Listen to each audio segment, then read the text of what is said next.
You are listening to the 90 Days Later podcast with Anna Charles, episode 201. Welcome to the 90 Days Later podcast, where we talk about what really happens when you take a break from drinking. And it turns out to be the best thing you've ever done. I'm Anna, coach to high achievers who are done waking up with regret and ready to feel in control around alcohol. If you've ever wondered what your life could look like with less wine and more you're in the right place. Hello everybody, and welcome back to the podcast, the 90 Days Later podcast that helps you make alcohol irrelevant in your life. Whether you continue to drink or not, we stop making it the main event. I'm your host, Anna Charles, and today, as it is October, we are talking about Sober October. Yes, that month when so many people decide to take a break from drinking for all sorts of reasons. Now, if you are giving it a go this year, first of all, brilliant. I'm really thrilled for you. But let's be honest. Most people, or maybe I should say many people, go into this expecting to feel, amazing. And they end up wondering, wait, is this it? So in today's episode, I want to talk about what to actually expect. And as we'll be publishing this on the 7th, so we'll be a week in. And so you'll be able to see if what I say is stacking up for you. So I want to talk about what to actually expect. And so this is really so you can set yourself up for success, not disappointment. And by the way, it doesn't matter, the wonders of the internet being whenever you might find me, my podcast, this episode. It doesn't have to be October for you to think about and for these things to resonate with you. They are all related to when we want to, change our relationship with alcohol. So firstly, I want you to expect that this may be hard, right? Let's start there. You are removing something from your life, even if it's for a few days or 31 days, you're removing something that your brain currently believes works. It believes alcohol helps you to relax, to switch off, to sleep, to connect, to handle pain. You name it, it believes it. And I do have many people say, but Anna, it actually really does. I mean, it really, really does. Right? So I want you to think about that. If that is you, I want you to consider when you take this thing away, there is bound to be resistance. Your brain will protest. It will say things like, this is silly. Come on. Wondering won't hurt. That's not really cheating. But it's your friend's birthday. Or my personal favorite, it's Friday. Or maybe even, look, it's the 27th of the month. What do 4 more days really matter? So I want you to think about this. If this is you, I don't want you to even view these thoughts as some kind of failure, right? People say, but Anna, I really shouldn't be thinking these things. I went into this month or into this period where I wanted to cut back. I wanted to take a break. I felt good about it. And now I'm having all these thoughts. Yes, this is just your habit brain speaking. You're not broken. Nothing has gone wrong. In fact, it is quite the reverse. Your brain is working as designed, right? You've taught it something and it knows that really well. And now what we're doing is we're retraining it. So expect this month, this period to be hard. Expect to have cravings. Expect your brain to be sitting there negotiating with you. Because hard doesn't mean impossible. It just means you are trying something new. My second point, I want you to expect to be underwhelmed. Now, not everyone doing Sober October is going to go fully alcohol free. And that is perfectly okay. Right? Maybe you've decided to just cut back a bit. You're not going to quit. Maybe your goal is to skip weeknights or to delay that first drink until later in the evening.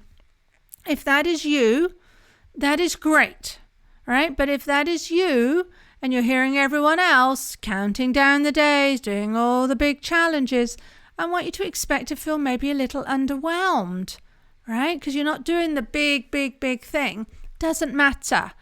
Any kind of change is good change. And so if this is you, if you are doing the smaller transformation, do not expect a huge rush of look at me, right? You may not feel dramatically different. And that really is the point. You are not chasing a gold star here. You're building awareness. The aim is not to crush Sober October. It's to learn how you drink. It's to learn when you drink and why, so that we can then use that information to create and practice new patterns so you can start trusting yourself again. So if it feels a little bit underwhelming, that's no bad thing. You're not performing, remember, you are experimenting. And experiments do not need to be perfect to be powerful. Now, might feel hard. I want you to expect other people around you to keep drinking, even people who you might expect or wish would be abstaining with you for solidarity. All right, you're going to notice how many people around you aren't doing Sober October. That's totally fine. You do not need your wife, your husband, your best friend, your colleagues to join in with this in order for you to be successful. This is not about them. This is only about you. And don't be surprised if other people act weird about it. If someone says, oh, come on, it's just a month. What difference is that going to make? When really what they mean is, I'm not comfortable that you're doing something I haven't figured out how to do yet. I mean, that totally could be what they're thinking. It might not be, but it totally could be. Right? You do not owe anyone an explanation ever, by the way. You do not need to defend your decision. Just focus on what's right for you. And by the way, this can also show up if you have friends who are doing the full sobriety thing this month and you don't want to. They could be calling you, you're not really doing this properly. You're not serious. We just want to expect people to have all those thoughts and we want to just let them get on with it. All right, next point. I want you to expect to feel both proud and frustrated. Both of those feelings are going to hit you this month. There are going to be moments when you think, wow, I'm actually doing this. And at other times that you're going to think, oh, what's the point? Right? Even if you do manage to go alcohol free on an evening out, you might think, my gosh, I mean, that I did it and it was super hard. Is it going to be like that for the rest of my life? Right? Both of these emotions can coexist. You can be proud and frustrated. It's all part of the process. You're learning how to feel feelings. This is one of the number one things I work on with my clients. We're not avoiding all the icky feelings. We're just going to feel them. We are building the skill of staying with discomfort instead of reaching for the quick fix, right? If you break your arm, you go to the hospital, they're going to fix your broken bone. They aren't just going to put a Band-Aid on it and say, smile, right? We hope that's going to work. No, right? We are going for the fix here, not the quick fix. We are going for a skill that lasts long after October ends. I want you to think about that. If you sort of willpower your way through and count 31 days straight and go alcohol free and think, oh, such a relief, November's here, and you've learned absolutely zero, you've learned nothing, then maybe you've had a break, that's good, but has it taught you anything? Whereas if you go through and you fail and you try and you fail and you try and you try and you try and you try and you experiment, you might learn something. You are highly likely to learn at least a handful of things that you're going to be willing to put into practice in November.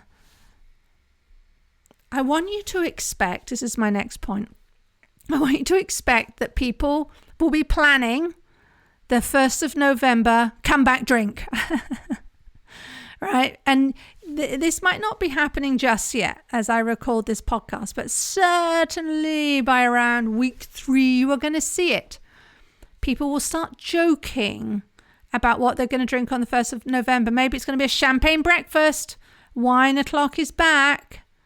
All right? I want you to expect it. We don't want to judge it. We want to let people do their own thing.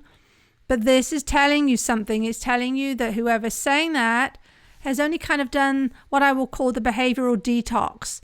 They really haven't done the mental one. I say this again and again and again and again on the podcast. When we get control over our mind when we understand what that glass of wine a night means to us, and we understand that and change that, then we get full authority over our drinking. We do not have to worry about holding ourselves back from the wine because we simply will not want it. And if you're listening to me and you says that is impossible, it is not.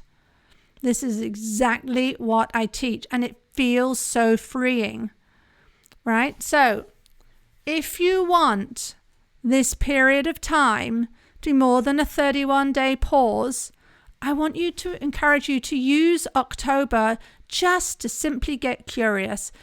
Don't count the dry days. You can if you want, of course, but if you are going to count them, do more than that. Get curious. Notice when you are having the cravings, what is going on, right? Start to see the role that alcohol has or that you have given in your life. This is where true freedom starts. My last point I want to mention here is expect surprises, good surprises, right? You truly might discover that you actually sleep better, right? And this is for all of you who say, oh, I need, without a drink, I'm not going to fall asleep. Well, alcohol is going to act as a sedative, but you probably already know you don't generally last the whole night through. And there's all sorts of scientific reasons for that. But I want to encourage you to think of that glass of wine is acting as a sedative. And if we remove the wine, we get sleep. Maybe not immediately, because again, we have all these patterns that we're unpicking. But you might discover you sleep better. You might find that your evenings stretch out in the best way possible. So many people, if you drink from boredom, if you're experimenting with not drinking, you might find that the evening isn't such a drag as you thought. You might find that you laugh more, not less. I tell you this, I will say this again and again. When we go out with friends, I don't obviously drink really at all anymore. And well, my friends do, but not super high levels of alcohol. We are often one of the noisiest, if not the noisiest, raucously having fun set of people. And it is completely without lots, at least even really very much alcohol passing lips, right? So you might find this month you actually laugh more. You might find that the cravings that you thought were impossible to resist, they actually pass in 20 minutes or less. Actually, generally a lot less. I'm going to give you 20 minutes. It's kind of like the outside. This month can show you who you really are, right? If you're not just numbing yourself with drink. And that for me is worth far more than 31 ticked boxes. So if you are doing Sober October, I want you to expect it to be uncomfortable, expect to be underwhelmed, and expect to surprise yourself and to expect growth. Now, if this episode has spoken to you and you want help turning this month into lasting change, you're going to book a free discovery call with me. We're going to talk about where you are, what's been keeping you stuck, and exactly how to create a relationship with alcohol that genuinely feels easy and in control. And a quick note here, my schedule is filling up. More and more people are finding me. When I get fully booked, I won't be taking further clients on at my current rate. So if you want to get on my calendar, now is the time to act. You can book your call using the link in the show notes, or you can go to 90dayslater.co and click on book a call. All right, I will see you next week. If this episode hit home and you're ready to explore what life could look like with alcohol in the backseat, let's talk. I work with people one-on-one who are ready to create the relationship with alcohol that works for them, so they feel powerful in their choices and at peace with their habits. Go to 90dayslater.co and click on book a call, or grab one of the free guides in the show notes to this episode. And if this podcast is helping you, a rating or review goes a long way to help others find this work too.